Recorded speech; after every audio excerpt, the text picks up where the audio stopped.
Uhaligani mwanafamilia wa Mbayu TV popote pale ulipo, ni kukaribisha katika YouTube channel yetu, mahali ambapo unayapata yale yote ambayo yanakuwa yanatokea kila siku na kila saa. Na hivi sasa tunaangazia hapa ambapo Rais wa Jamhuri ya Muungano wa Tanzania Mheshimiwa Dr. Samia Suluhu Hassan leo hii Jumanne Novemba 18 mwaka 2025 ameunda tume huru ya kufanya uchunguzi wa matukio ya uvunjifu wa amani yaliyotokea nchini wakati na baada ya uchaguzi mkuu wa Jumatano Oktoba 29 mwaka 2025, ambapo taarifa ya Katibu Mkuu Kiongozi Balozi Dr. Moses Kusiluka imeeleza kuwa Mohamed Chande Othmani ambaye ni jaji mkuu mstaafu wa Mahakama ya Tanzania ameteuliwa kuwa mwenyekiti wa tume hiyo.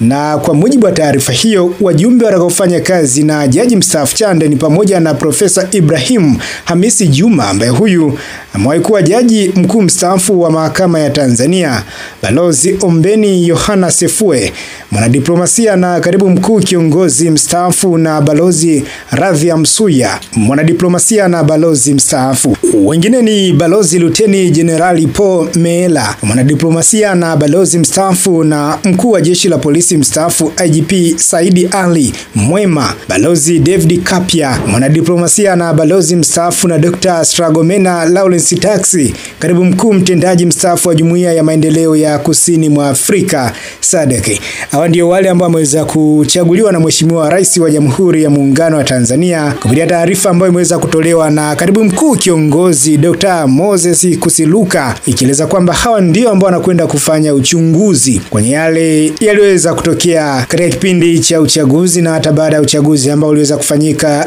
Oktoba 29 mwaka huu. Ilitokea maandamano ya kundi la vijana maarufu kama Gen Z ambao tumeshuhudia katika maeneo mengi duniani wakiwa wanafanya maandamano ya kujaribu kuweza kutafuta mfumo fulani wa kubadilisha serikali kwenye vile vitu ambavyo wanakuwa wao wanavihitaji viweze kutokea. Katika yale maandamano kuna vurugu ziliweza kujitokeza na baadhi ya watu wakajikuta wakipoteza maisha na wengine wakajikuta wakijeruhiwa, mali za watu zikaweza kuharibiwa kutokana na maandamano hayo ya vijana ambao walikuwa wanafanyika katika baadhi ya maeneo hususani majiji makubwa ya nchi ya Tanzania. Na Mheshimiwa Rais Dr. Samia Suluhu Hassan yeye alionyesha kusikitishwa na matukio hayo na alihuzunishwa zaidi na kitendo cha watu kupoteza maisha. Aliweza kuzungumza hivyo wakati akilifungua bunge la Jamhuri ya Muungano wa Tanzania. Aliweza kuonyesha kwamba anasikitishwa na vifo vya watu na hivyo akaahidi kuweza kuunda tume ya kwenda kuweza kufanya uchunguzi. Mwisho wa siku wale ambao watakutwa na hatia basi tuweze kuona wakiweza kuchukuliwa hatua na roho za watu zikaweza kusuuzika, unaweza kusema katika namna moja ama nyingine. Bwana, kipi ambacho kitakuwa kinaendelea kuhusiana na tume hii? Basi sisi Mbayu TV tupo tayari kuweza kukujuza kila kitu na kila wakati ambapo kitakuwa kikitokea. Endelea kuifuatilia Mbayu TV na nikukumbushe